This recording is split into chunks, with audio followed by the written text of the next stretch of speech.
Coba bayangkan skenario ini. Atasan Anda mengirim pesan singkat, hanya 3 kata. Temui aku setelah makan siang. Titik. Seketika dunia Anda terasa runtuh.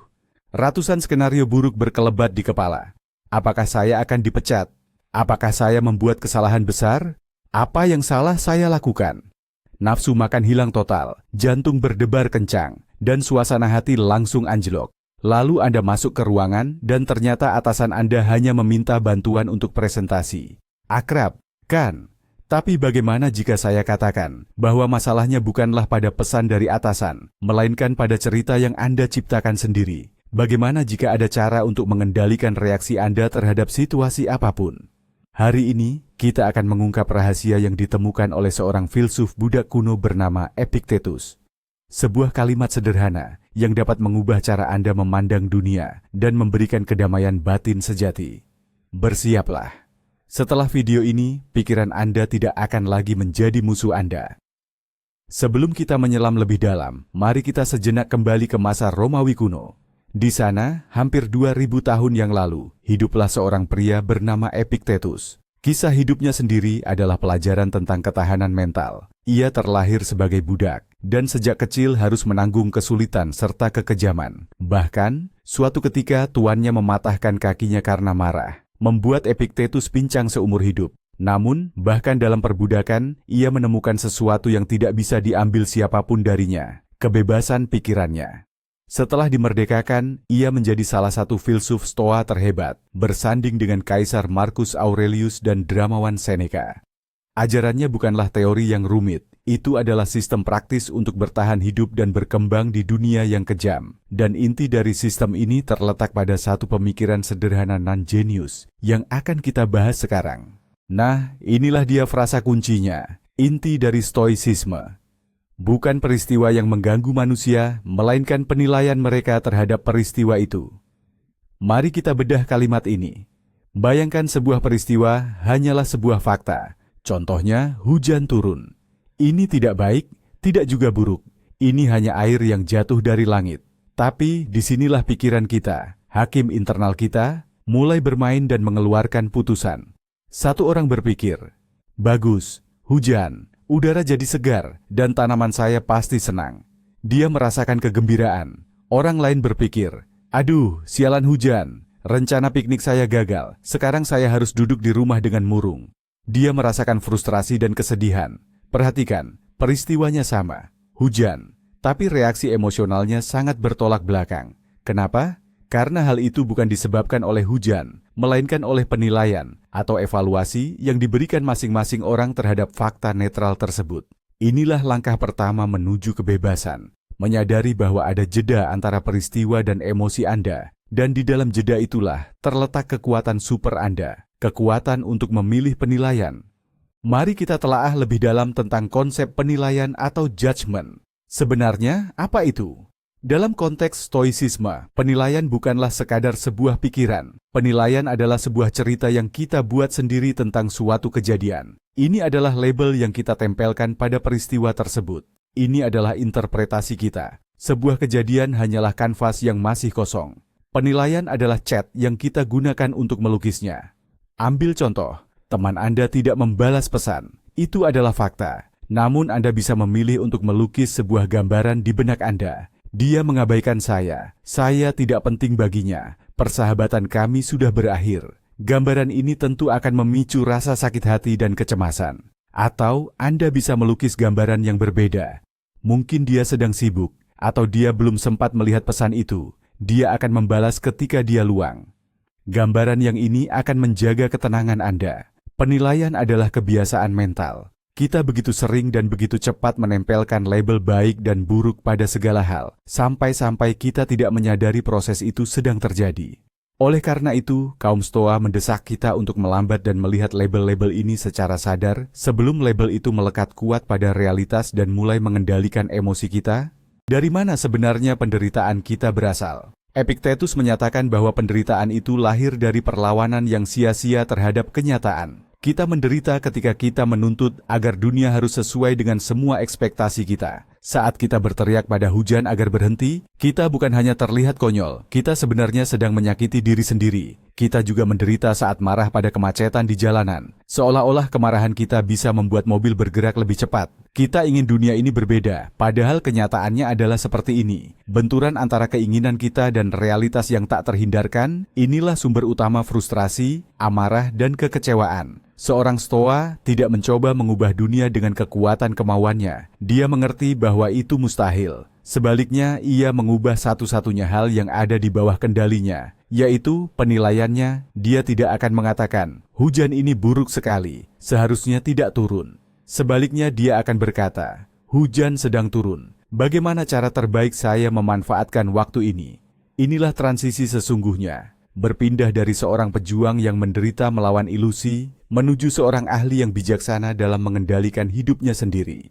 Mari kita ambil contoh klasik yang pasti dialami setiap warga kota besar, kemacetan lalu lintas. Anda sedang duduk di mobil, terlambat menghadiri pertemuan penting. Deretan mobil di depan Anda tak bergerak sama sekali. Ini adalah sebuah kejadian, sebuah fakta yang sepenuhnya netral. Sekarang mari kita lihat penilaian atau interpretasi Anda. Penilaian pertama yang muncul secara otomatis. Ini bencana, saya akan terlambat, bos pasti mengamuk. Hari saya hancur, saya benci kota ini.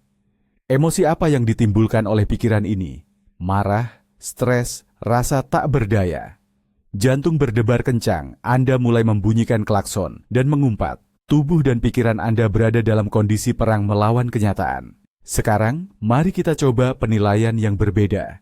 Ya, saya terjebak macet. Itu faktanya. Saya tidak bisa mengubah ini. Saya akan beri kabar tentang keterlambatan saya. Sementara itu, saya justru mendapatkan waktu luang tak terduga. Saya bisa mendengarkan siniar yang menarik, melanjutkan mendengarkan buku audio, atau sekadar menarik napas dan menenangkan diri. Apakah Anda merasakan perbedaannya?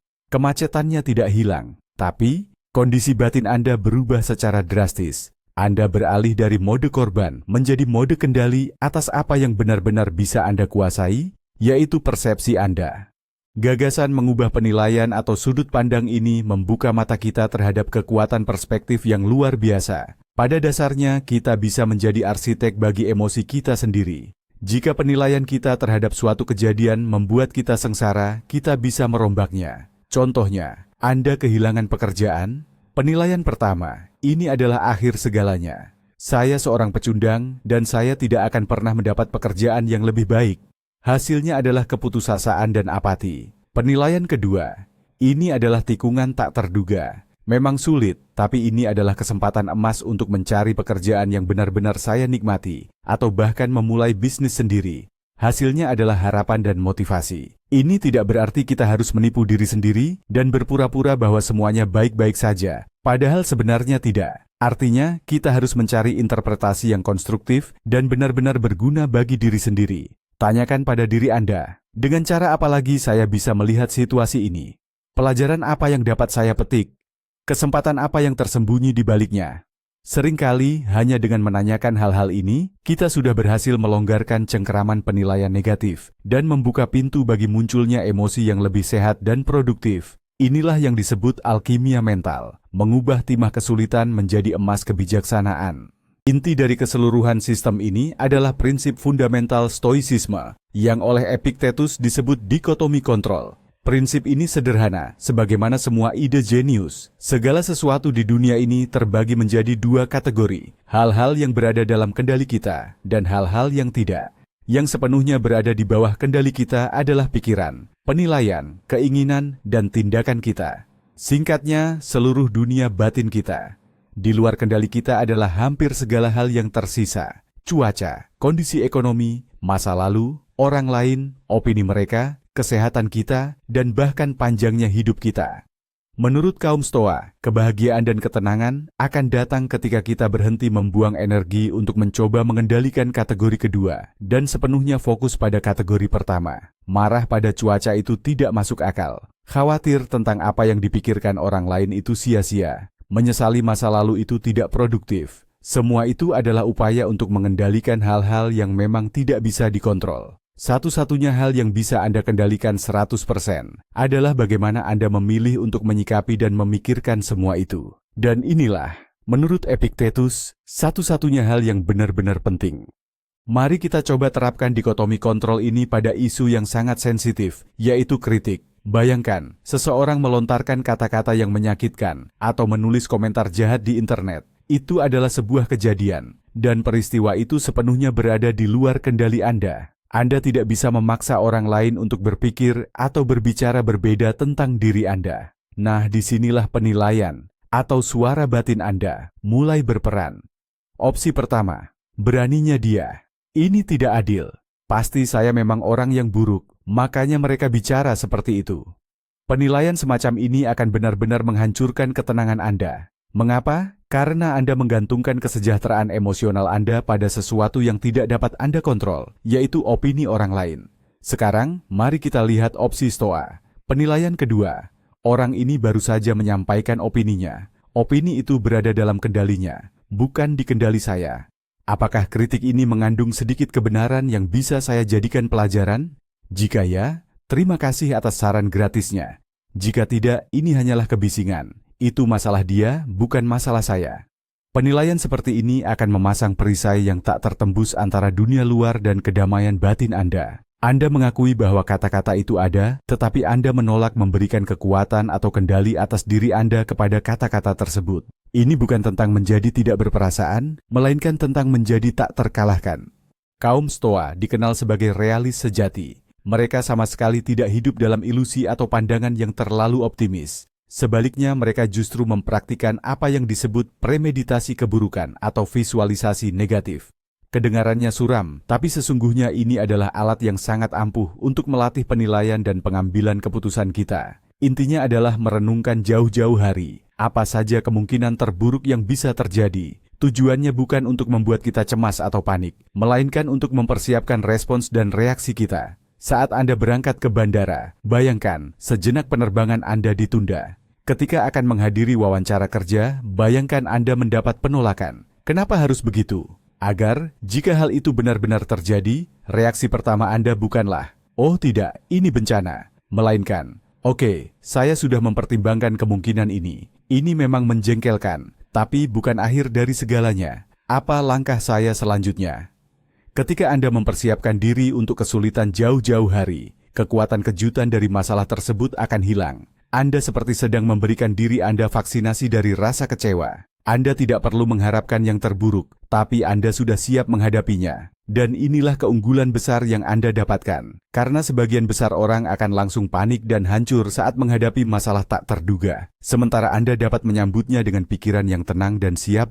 Epictetus juga sangat menekankan peran dari keinginan dan ketidaksukaan kita. Ia mengajarkan bahwa kita menjadi budak atas hal-hal tertentu ketika kita terlalu menginginkannya, atau sebaliknya terlalu takut kehilangannya. Contohnya, jika kebahagiaan Anda bergantung pada perolehan jabatan baru, maka secara otomatis Anda telah menyerahkan kekuasaan atas kebahagiaan itu ke tangan atasan Anda. Atau, jika Anda panik luar biasa terhadap kemungkinan jatuh sakit, sebenarnya Anda sudah menderita, meskipun saat ini Anda masih sehat walafiat. Intinya, masalahnya bukan pada objek atau kejadian itu sendiri, melainkan pada keterikatan kita terhadapnya. Lantas, apa solusi Stoa? Yaitu, kita harus memoderasi keinginan kita terhadap hal-hal yang memang berada di luar kendali kita. Dan, sebaliknya, arahkan ketidaksukaan kita hanya pada hal-hal yang ada di dalam kendali kita. Misalnya, pada keburukan diri, kemalasan, atau sifat pengecut. Jangan berharap peristiwa terjadi sesuai keinginan Anda, melainkan terimalah bahwa peristiwa itu terjadi sebagaimana adanya. Sikap ini mungkin terdengar pasif, tetapi kenyataannya ini adalah bentuk proaktivitas tertinggi. Anda tidak perlu melawan derasnya arus sungai, melainkan cukup mengendalikan perahu Anda dengan terampil mengikuti arus itu, tidak peduli sekuat apapun arusnya. Psikolog terkenal Viktor Frankl yang selamat dari kekejaman kamp konsentrasi pernah menulis, antara stimulus dan respons ada jeda. Di dalam jeda itulah terletak kebebasan dan kekuatan kita untuk memilih reaksi kita. Gagasan ini adalah gema murni dari ajaran Epictetus. Seringkali kita bertindak secara refleks. Contohnya, stimulus, seseorang memotong jalur di jalan. Respons, kita marah, kita teriak. Stimulus, kita menerima kabar buruk.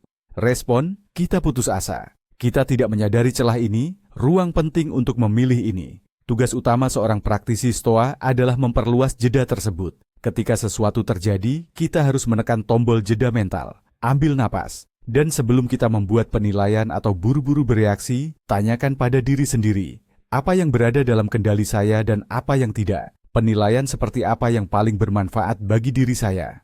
Momen singkat kesadaran ini adalah transisi dari reaksi hewani menuju respons manusia yang penuh kesadaran.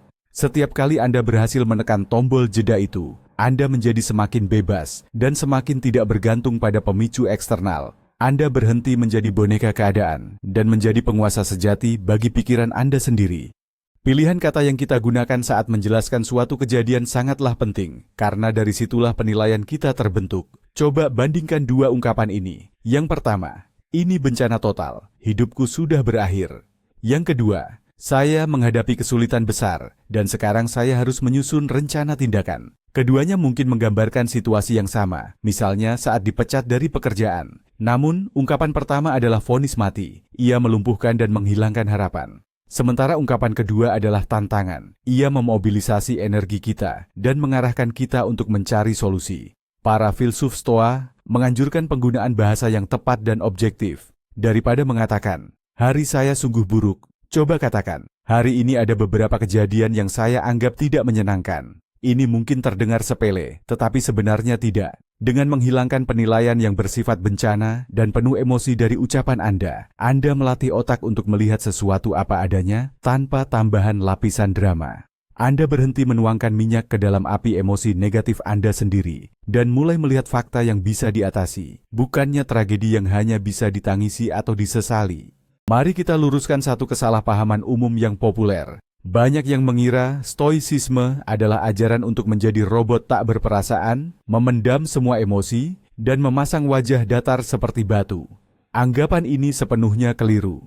Epictetus dan para filsuf Stoa lainnya tidak pernah menyerukan kita untuk menghilangkan emosi sama sekali. Mereka justru meminta kita untuk menyingkirkan emosi yang merusak dan irasional, seperti amarah yang tidak terkontrol, ketakutan yang panik, atau rasa iri yang menghabiskan. Dari mana emosi-emosi negatif ini berasal? Tepat sekali, dari penilaian atau asumsi yang keliru. Seorang Stoa sejati tetap merasakan kegembiraan, cinta, dan belas kasih. Namun, tujuan mereka adalah mencapai kondisi yang mereka sebut apatheia, yang sering disalahartikan sebagai apati atau ketidakpedulian. Terjemahan yang lebih akurat adalah ketenangan jiwa atau ketidakgoyahan. Ini adalah kondisi di mana kedamaian batin Anda tidak tergantung pada badai yang terjadi di luar diri Anda. Anda tidak menekan perasaan, Anda hanya tidak membiarkan penilaian palsu menciptakan angin topan di tempat yang seharusnya hanya ada angin sepoi-sepoi. Tujuan seorang Stoa bukanlah kekosongan, melainkan pikiran yang jernih dan tenang, yang mampu merespons realitas secara tepat dan bijaksana. Salah satu alat praktis stoicisme yang paling ampuh adalah latihan untuk melakukan deskripsi objektif. Saat Anda menghadapi situasi yang memicu reaksi emosional yang kuat, cobalah untuk mendeskripsikannya, layaknya seorang pengamat ilmiah yang sepenuhnya netral dan tidak memihak. Hilangkan semua kata-kata yang mengandung penilaian, interpretasi, atau asumsi pribadi Anda. Ambil contoh ini. Daripada berpikir, rekan kerja saya yang brengsek itu telah mencuri ide saya yang brilian dan menyampaikannya kepada atasan. Seolah itu idenya, jelas dia mau menjatuhkan saya.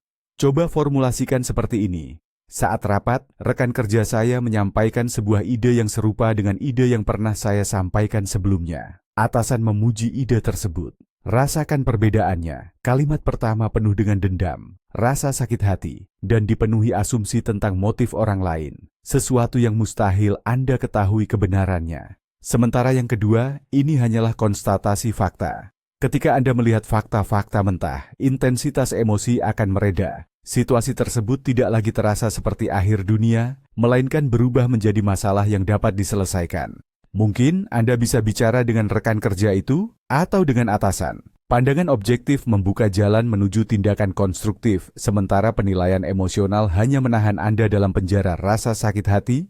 Mungkin di sini seorang yang skeptis akan menyela.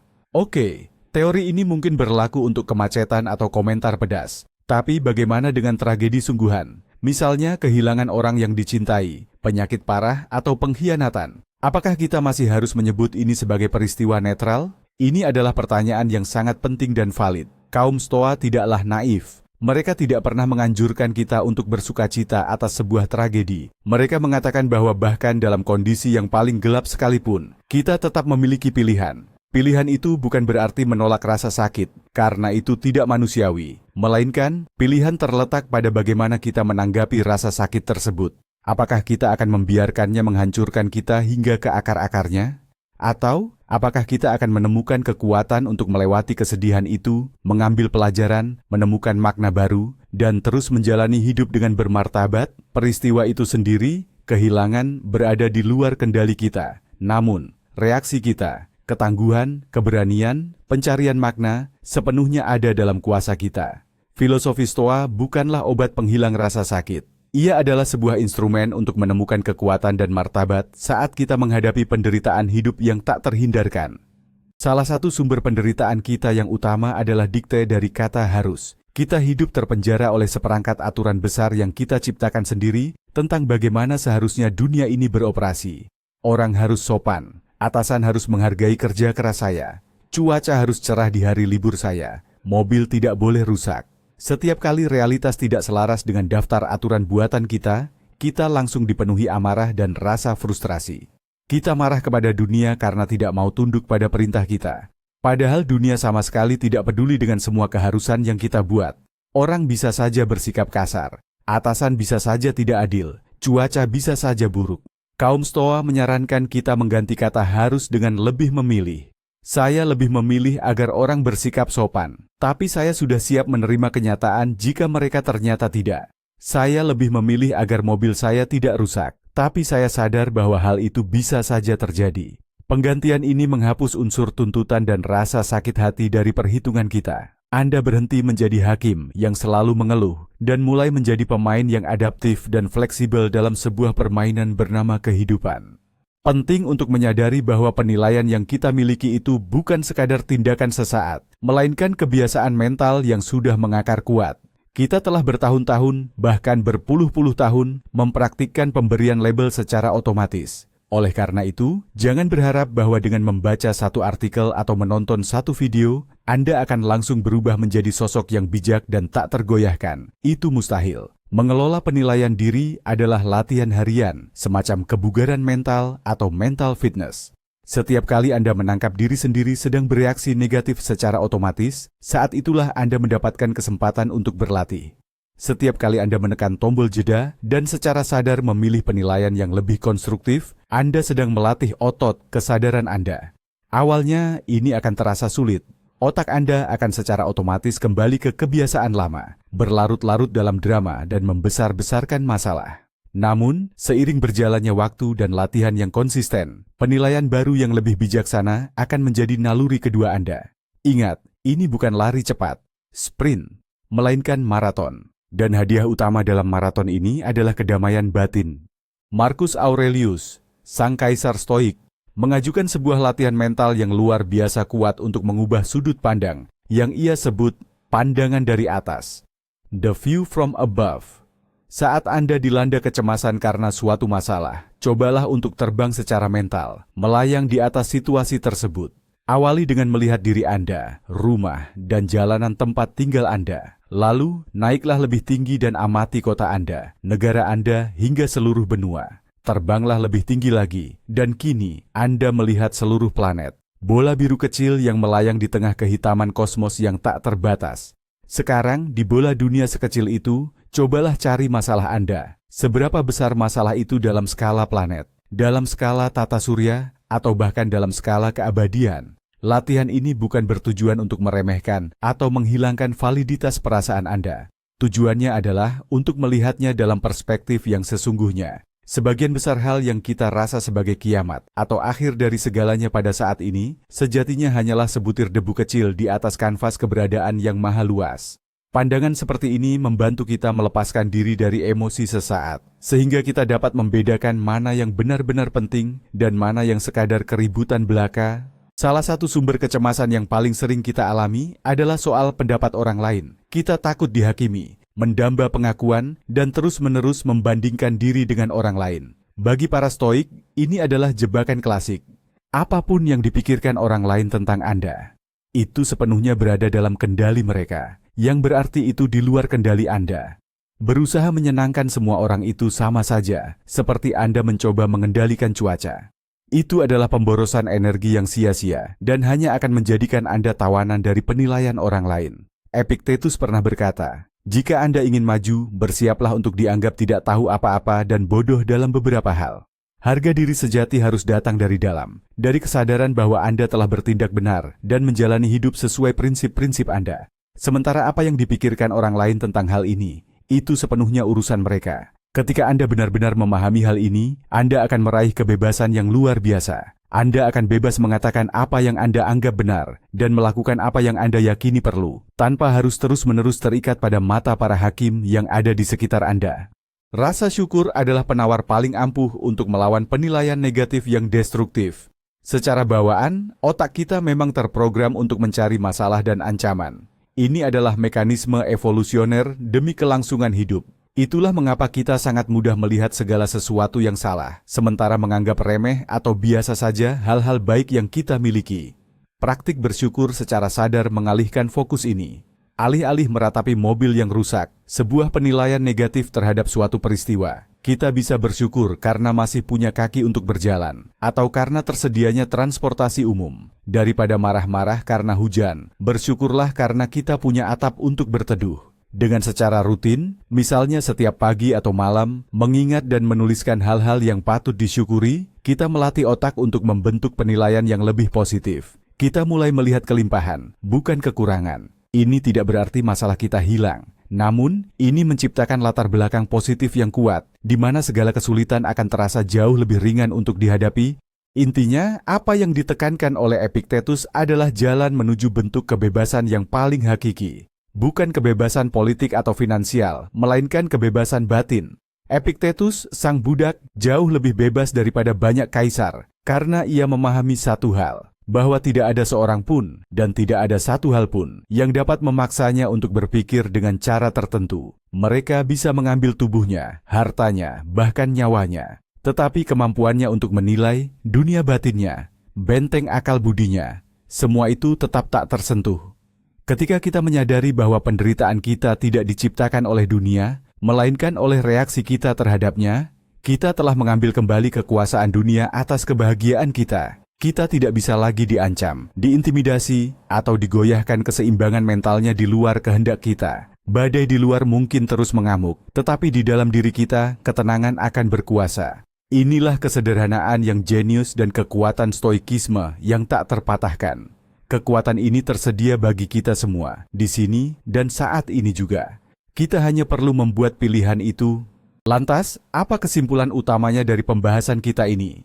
Kita sering mengira musuh kita adalah bos yang menyebalkan, krisis ekonomi, atau dunia yang terasa tidak adil. Namun, seperti yang kita temukan hari ini, musuh utama kita, yang paling berbahaya, adalah narator tak terkendali yang ada di benak kita sendiri. Dialah yang mengubah peristiwa netral menjadi bencana besar, dan kegagalan kecil menjadi tragedi yang skalanya seolah tak terhingga. Kehebatan kutipan Epictetus adalah karena ia memberi kita kunci untuk mengendalikan narator tersebut. Kutipan itu mengingatkan kita, peristiwa hanya terjadi begitu saja. Namun kisah apa yang akan kita ciptakan darinya? Kisah sedih, penuh amarah, atau kisah tentang pertumbuhan dan ketahanan diri? Itu sepenuhnya ada di tangan kita. Inilah kebebasan sejati yang tidak akan bisa direnggut oleh siapapun dari Anda. Terima kasih banyak telah menonton video ini sampai selesai. Jika kebijaksanaan Stoa ini menyentuh atau menemukan tempat di hati Anda, pastikan untuk menekan tombol like dan subscribe ke channel ini, agar tidak ketinggalan pembahasan mendalam selanjutnya. Sekarang, ada satu pertanyaan untuk Anda. Peristiwa apa yang baru-baru ini memicu reaksi emosional yang kuat dari Anda? Dan menurut Anda, bagaimana penilaian atau interpretasi Anda terhadap peristiwa itu memengaruhi perasaan Anda? Bagikan cerita Anda di kolom komentar. Mari kita saling belajar. Sampai jumpa di video berikutnya.